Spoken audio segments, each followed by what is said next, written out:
From tonight's show that this can get bigger. And, sure, I mean, look, you know, it's all about building individual support. And you saw for the Miller-Adamek fight, the atmosphere was absolutely brilliant. I mean, we probably had over 2,000 polls in here tonight.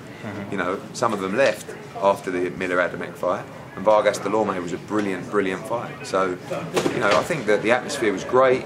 But more importantly, it's about people leaving the arena and saying, I got value for money. I guarantee you there wasn't one person who left the arena who didn't have a good night tonight. Hey Eddie, So, Rick Muhammad, Brawler Sports Media. Yes, AJ Rick. and Miller. Is that a possibility going to happen in 2019? It's a big fight. You know, I mean, look, we want to make the fight that everybody wants, and we want to make the biggest fight in world boxing, which is against Deontay Wilder. So, but if they continue to not want the fight, then we've got to look at our options. If we fight in the UK, probably our choice is Dillian Whyte. If we fight in America, the absolute choice is Jarrell Miller. That's a big fight, you know. And Miller, like I said, he's gaining credibility. He's staying active, and he's you know, he's becoming a real force in the division. And I'm not sure that there's many heavyweights that will beat Jarrell Miller. Eddie, what do you say to when people kind of roll their eyes at the December 1st deadline for Wilder? Because people say, why in your right mind would you negotiate before the fight? I mean, there's no such thing as a December 1st deadline. All we're asking is to open talks for Wilder. When you've got an advisor or a manager that is refusing to have a conversation about an undisputed heavyweight world championship fight, fans have to be thick if they think Joshua doesn't want the fight. How do you expect to make a fight when the advisor won't even have a discussion about it, not even a cup of coffee? When's the last time you talked to Shelly Finkel? He emailed us about 4 days ago and said we're not interested in meeting. We're not trying to get the fight done before December 1st. We just know that if we start negotiations after the December 1st, it's not something, we know the relationship. It's not going to get done in a week or 2 weeks or 3 weeks. It's going to take time. And actually now, I've had some positive conversations this week about the fight because I've had to remove it from Shelly Finkel because the relationship is so bad. You know, originally I got my dad, who is 70, and Shelly is, what, 80. They've got a combined age of 150, which is a lovely thing, to have a chat because they're old school and Shelly doesn't like me. But he's even lost the plot with my dad. So we've had to remove Shelly Finkel out of the picture and go our own way, and we've made some good progress this week. We're not saying you have to do a deal tonight, tomorrow, next week. We're just saying let's talk about it. Is there truth to what Wilder says, though, that you move forward a little more cautiously when it comes to making a Wilder fight because of the power he has? And mate, he's just fought Alexander Povetkin. He's just fought Vladimir Klitschko.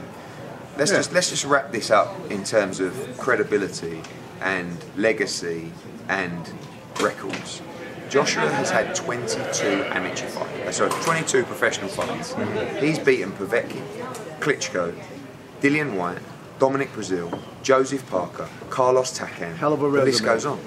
22 fights. Deontay Wilder was fighting, I think, Jason Gavin or someone like that. I don't even think he got to Jason Gavin yet. So we're well ahead of our time. He's a unified champion. He's got 4 belts in the division. He's a #1 heavyweight, second to none. He sold 320,000 tickets in his last 4 fights. Deontay Wilder was collapsing on the floor when they found out they'd sold $1 million worth of tickets in half an hour. If we don't sell $5 million worth of tickets in 10 minutes, I'll have a heart attack with Anthony Joshua. So don't worry about Anthony Joshua. The truth is I think the whole thing was orchestrated. Frank Warren was involved in the so-called $50 million offer that they never sent a contract for, and now they end up fighting Tyson Fury. Wilder has doubled his profile on the back of using Anthony Joshua's name. I would do exactly the same thing if I was Deontay Wilder, because no one else knows who he is. So use the guy who's one of the biggest stars in boxing to promote you and to improve your profile. And he's done a brilliant job. And Wilder against Fury, if it happens, is a really good fight to find out who the second best heavyweight is in the world. It's not a fight that people are crying for. The one they're crying for is Joshua Wilder, and we must make it happen. But given how much big fights like those usually marinate, is Wilder Joshua more realistic for the second half then of 2019 than April 13th? I mean, it does get bigger and bigger, but someone could lose. You know, you saw when you fight people like Povetkin, you know, Fury. The only way Fury can beat Deontay Wilder is just to bore him to sleep. And just to hold him and frustrate him, and like he can't knock Deontay Wilder out. Does he have the legs to still do that? Probably not. I mean, he's not fit, he's not ready, but it's, you know, it's happening. So, but ultimately, you know, the Wilder Joshua fight is a barn burner. It could go either way. We know that.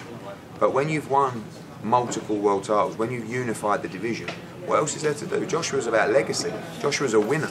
Joshua wants to knock Deontay Wilder cold out, and he will. Trust me. Eddie, Shelley claims that he's not meeting because they haven't received a real offer. Has he defined to you or anyone what is a real offer? What would signify a real offer? Well, a real offer, they reportedly and via email agreed to our offer of $15 million. By the way, with a one-way rematch. Okay? So all of a sudden now, this offer was so bad, yet they agreed to it in writing. We've then gone back and requested a meeting. They've said no. You have to make an offer.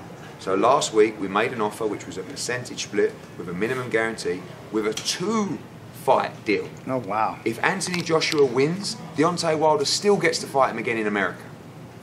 Okay? Now, whatever they think of the deal, they've said still, we're not interested in meeting. So that tells you everything you need to know. What's Al Heyman saying about this since it's Shelley Finkel? Because, you know, you got Al Heyman as an advisor. Doesn't really say a lot, you know. But ultimately, he's a bright guy. I'm sure he wants to make the fight. Yeah. And we'll talk to him because we can't make any leeway with Shirley Winkle. So, you know, the move now is for us to try and make the fight elsewhere. But you have to understand, you know, when people say, oh, they don't want the fight, all we continue to do is try and make the fight. Like, it'd be easy for us to wait now. If we didn't want the fight, why would we even want a meeting? Like, you think really we're that bothered about people's opinions? Right. We want to try and make the fight. Otherwise, we could say, okay, we'll wait till December and see how we get on. We can't wait till December. Yeah. We've got mandatories coming up at the end of October with the WBO. Yep.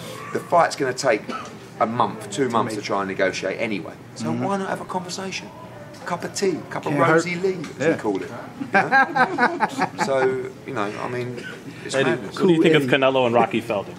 Obviously, Rocky Fielding's our guy, and it's a hell of an opportunity for him. Absolutely. He's fighting one of the best pound-for-pound fighters in the world. He's right up against it, as anyone would be fighting Canelo. The good thing for Rocky Fielding is the size. He's a big super middleweight. So he's coming off a great win away from home, but he's stepping up to a whole new level in this fight. I think that it's a good fight for Canelo because obviously he's had a couple of back-to-back wars, and he wants to move up in weight and do something a little bit different, which is trying to win a world title. So it's great to be involved in that fight, and although Rocky Fielding is the champion, you know, we want to thank Golden Boy and Oscar De La Hoya and Eric Gomez for the opportunity, because although he's defending his belt, he's been given the opportunity to fight one of the biggest names in the sport. And for Rocky Fielding, a guy from a council estate in Liverpool, you know, I couldn't be happier for him. What network is the fight going to be on? You'll find out soon. Oh. Everybody's in it, and we'd love to bring it to DAZN. Do you have an update for October 20th? As far as so Billy Joe Saunders will have a hearing with the Massachusetts Commission on Tuesday to determine whether he will be licensed for the fight. The WBO have already confirmed numerous times that if he's not licensed by the Commission, he'll be stripped of his title. The number two challenger is Walter Cowton Dokwa, easy for you to say, from Africa. He's 19 wins, 18 knockouts. He's signed an agreement to fight Billy Joe Saunders for the to fight Andrade for the vacant title. If Tuesday they rule that they won't license him and he's stripped, he will fight the next available for the title.